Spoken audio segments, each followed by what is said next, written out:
Hello friends, मेरा यानी मौलिक चौकसी का श्रीजी कंस्ट्रक्शन की ओर से आप सबका प्रेम भरा नमस्कार। मैं आज आपको वाटरप्रूफिंग के बारे में अभी नाउअडेज मार्केट में पूरे वर्ल्ड में खास करके इंडिया में कितनी टाइप के वाटरप्रूफिंग होते हैं और कौन कौन से एरिया में वाटरप्रूफिंग करवाना चाहिए, तो उसके बारे में एक ब्रीफ में जगह और उसमें कौन सा वाटरप्रूफिंग करना है वो आपको बताना चाहूँगा। तो सबसे पहले थैंक यू मेरे पिछले वीडियो को ज़्यादा रिस्पांस देने के लिए। वाटरप्रूफिंग अभी 5 से 8 साल पहले से इंडिया में कास्टिंग के टाइम पे वाटरप्रूफिंग होता है कि जिसका एक है admixture at time of casting.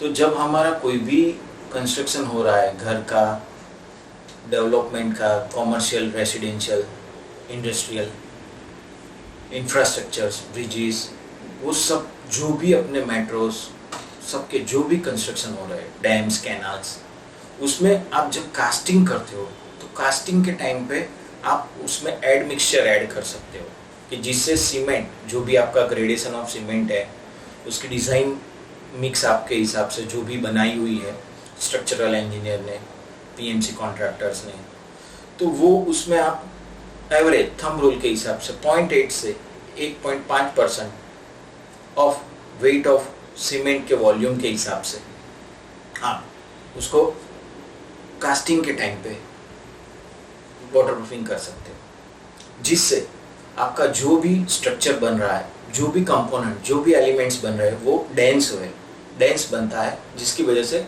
आपका इनग्रेस स्ट्रक्चर से बाहर से पानी में इनग्रेस नहीं होए और स्ट्रक्चर उसकी सर्विस लाइफ के हिसाब से बहुत बढ़िया या वाटरप्रूफ हो जाता है। दूसरा, अभी जो भी कंस्ट्रक्शन हो रहा है उसमें रिटेनिंग वॉल बनती है, डायाफ्राम वॉल बनती है। तो डायाफ्राम वॉल में और रिटेनिंग वॉल में भी आप एक्सटर्नल साइड से पॉसिबल, आइदर इंटरनल साइड से, जैसे भी as per the condition of the site और सिचुएशन आप उसको वाटरप्रूफिंग कर सकते हो। माने रिटेनिंग वॉल का और डायाफ्राम वॉल का वाटरप्रूफिंग होता है, उसमें क्रिस्टलाइंस मेथड है, फिर अपना बिटुमिनस कोट है, फिर सीमेंटेशियस भी बढ़िया से कोट्स है, और आप उसके ऊपर प्लास्टर अवॉइड करके आप सुप्रीम और कई कंपनी के बाहर के सीट्स आते हैं, वो सीट्स लगा सकते हो, ईपीपी मेम्ब्रेन कर सकते हो। ऐसा राफ्ट वाटरप्रूफिंग है। राफ्ट माने आपका जो बेस बन रहा है वो बेस कहीं पानी, जमीन का पानी ऊपर नहीं आए वाटर लेवल की वजह से मॉनसून के टाइम पे, तो उसके ऊपर आप कोटिंग कर सकते हो। उस पर पीवीसी मेम्ब्रेन्स है, बहुत सारी यूनिक टेक्नोलॉजी है जिससे आप वो उसका वाटरप्रूफिंग कर सकते हो। बेसमेंट वाटरप्रूफिंग माने इंटरनल एक्सटर्नल साइड से somewhat related to retaining wall और डायफ्राम वॉल। उसके अलावा आप गार्डन, लैंडस्केप एरिया में आपको वाटरप्रूफिंग करवाना चाहिए। लैंडस्केप एरिया में जो भी वाटरप्रूफिंग होता है उसमें जनरली कंपोनेंट के हिसाब से ऐसा सिलेक्शन होना चाहिए कि वो आपका गार्डन है इसलिए एंटी रूट होना चाहिए। जो भी वाटरप्रूफिंग कर रहे हैं वो कंपलसरी एंटी रूट होना चाहिए उसकी प्रॉपर्टी में। वो वाटर बार बेयर करना चाहिए क्योंकि वहाँ पानी 24/7 पानी रहेगा। फिर उसकी फ्लेक्सिबिलिटी होनी चाहिए, उसकी फ्लेक्चरल स्ट्रेंथ होनी चाहिए, और वो ये सब पैरामीटर्स में फिट होता है तो वो मटेरियल किसी भी कंपनी का आप पर्टिकुलरली गार्डन एरिया में आप वाटरप्रूफिंग के लिए यूज़ करते हो या यूज़ कर सकते हो। उसके ऊपर आपको ड्रेन बोर्ड, ड्रेन सेल लगाने चाहिए और नॉन यून जियो टेक्सटाइल लगा के उसके ऊपर आप कांप और सब डाल के आप गार्डनिंग्स कर सकते हो, लॉन उगा सकते हो। ड्राइवे या हार्डस्केप एरिया में वाटरप्रूफिंग इसलिए होना चाहिए क्योंकि वो लंबा एरिया होता है, उसका एक्सपांशन, कॉन्ट्रैक्शन या उसकी मूवमेंट ज़्यादा होती है, तो उसके ऊपर आपको फ्लेक्चरल स्ट्रेंथ सही होनी चाहिए। उसका 2 कंपोनेंट वाटरप्रूफिंग का प्रॉपर्टीज़ में फ्लेक्सिबिलिटी होनी चाहिए और आपका स्क्रीड यानी स्लोप एकदम बढ़िया होना चाहिए। तो आप ड्राइवे या हार्डस्केप एरिया में भी वाटरप्रूफिंग हम लोगों को करना चाहिए। स्विमिंग पूल, लिली पॉन्ड या फाउंटेन एरिया में वाटरप्रूफिंग करना चाहिए। उसमें भी फ्लेक्सिबिलिटी, फ्लेक्चरल स्ट्रेंथ और सबसे बड़ा वाटर बार, आपका जो भी केमिकल यूज़ कर रहे हो वो कितना वाटर बार बेयर कर सकता है, उसके मुताबिक प्रोडक्ट का सिलेक्शन, कंपनी का सिलेक्शन, पास की हिस्ट्री सब चेक करके करना चाहिए।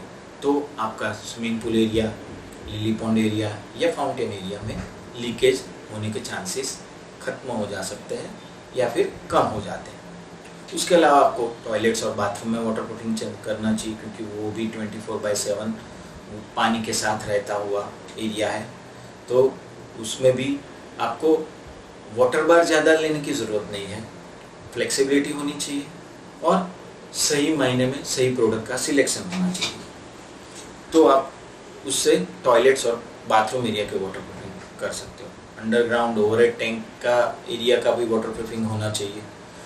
STP टैंक्स है, स्वेट ट्रीटमेंट प्लांट है, वो सब में भी आपको वाटर बार चेक करना चाहिए। स्वेट ट्रीटमेंट प्लांट है तो आपको उस हिसाब से कौन से केमिकल, कौन से कंपनी बनाती है, उसमें कौन सा वाला वाटर जाने वाला है, उसके प्रायोरिटी, उसके बेस पे वो कोटिंग में कौन सा कंपोनेंट होना चाहिए वो चेक करके उसका सिलेक्शन होना चाहिए। क्योंकि अदरवाइज़ वो केमिकल कंपोजिशन में ज़्यादा है तो आपका कंक्रीट या सीमेंटेशियस कोटिंग वहाँ डिस्ट्रॉयड हो जाएगा अथवा डिलेमिनेट हो जाएगा। अभी उसके अलावा आप छज्जास, प्लांटर्स वाटरप्रूफिंग करवाते हो या उसमें भी करवाना चाहिए। एक्सटर्नल साइड पे छज्जास पे आप वाटरप्रूफिंग 2 कंपोनेंट से कर सकते हो, पूरा अच्छी तरह से स्लोप बना सकते हो। प्लांटर एरिया में अगेन आपको वही वाटरप्रूफिंग करवाना चाहिए या बेसिक टिप्स वही होनी चाहिए जो आपको गार्डन एरिया में होनी चाहिए, गार्डन एरिया में जिससे आप वाटरप्रूफिंग करवाते हो। टेरेस एरिया में आपको थर्मल का सबसे बड़ा प्रॉब्लम फेस करना है। तो आपका वाटरप्रूफिंग कि आपको कितना थर्मल प्रोटेक्शन दे रहा है वो एक कंपोनेंट आपको ऐड करना चाहिए। फिर आप कई जगह पे यानी STP है तो उसमें एपॉक्सी कोटिंग या PU कोटिंग भी कर सकते हो। एक्सटीरियर वॉल है जहाँ से आपका पानी दीवार के अंदर से आ रहा है तो आप बाहर की साइड से आपको उसको क्रैक फिलिंग करके प्रॉपर सिलेक्टिव मटेरियल से क्रैक फिल करके उसको बंद करके उसके ऊपर आप अच्छे वाले एक्रेलिक बेस कोटिंग कर सकते हो। आप सिलिकॉन बेस वाटर रिपेलेंट लगा सकते हो। फिर जहाँ आपकी फंगस, अल्कलाइन ऐसा हो रहा है और आपका स्ट्रक्चर गंदा हो रहा है या पुराना हो रहा है या कॉन्टामिनेशन उस पर आ रहा है और आपका जो कलर है उसकी आपको ब्यूटी बनाए रखनी है तो आप वाटर रिपेलेंट के कोटिंग बाहर से कर सकते हो। उससे आपका स्ट्रक्चर की सर्विस लाइफ एक्सटेंड होती है। कई जगह पे आपका पानी आ रहा है तो आप वाटरप्रूफिंग के सिस्टम के तौर पे उसमें PU इंजेक्शन ग्राउटिंग करके उसको बंद कर सकते हो। कई जगह पे एक्सपांशन जॉइंट और कोल्ड जॉइंट की ट्रीटमेंट करनी होती है तो polysulphide base, polyurethane base, membrane base, tape joint, TPE base, वहाँ एक्सपांशन जॉइंट की सही सिस्टम, टेक्निकली प्रूवन सिस्टम करके आप इस अलग अलग जगह पे अच्छी तरह से वाटरप्रूफिंग करके आपके स्ट्रक्चर की, आपके बिल्डिंग की, आपका रूटीन की, हेल्थ की एक बढ़िया सी वाटरप्रूफ सिस्टम बना के उसको सर्विस लाइफ एक्सटेंड करके सुकून से, आराम से हेल्थी रह सकते हो और लीकेज के प्रॉब्लम से आप इजीली छूट सकते हो या लीकेज का प्रॉब्लम आपको कभी उसके हैरान नहीं कर पाएगा। So again thanks a lot. ये मेरा कौन कौन से एरिया में बेसिक वाटरप्रूफिंग होना चाहिए और कैसे किया जाना चाहिए वो जनरलाइज सिलेक्शन के हिसाब से मैंने आपको समझाया है। सो अगेन मुझे यानी मौलिक चौकसी को सुनने के लिए मेरा श्रीजी कंस्ट्रक्शन की ओर से आप सबको प्रेम भरा नमस्कार। खुश रहिए, मस्त रहिए, स्वस्थ रहिए, पर अस्त व्यस्त न रहिए। जय हिंद।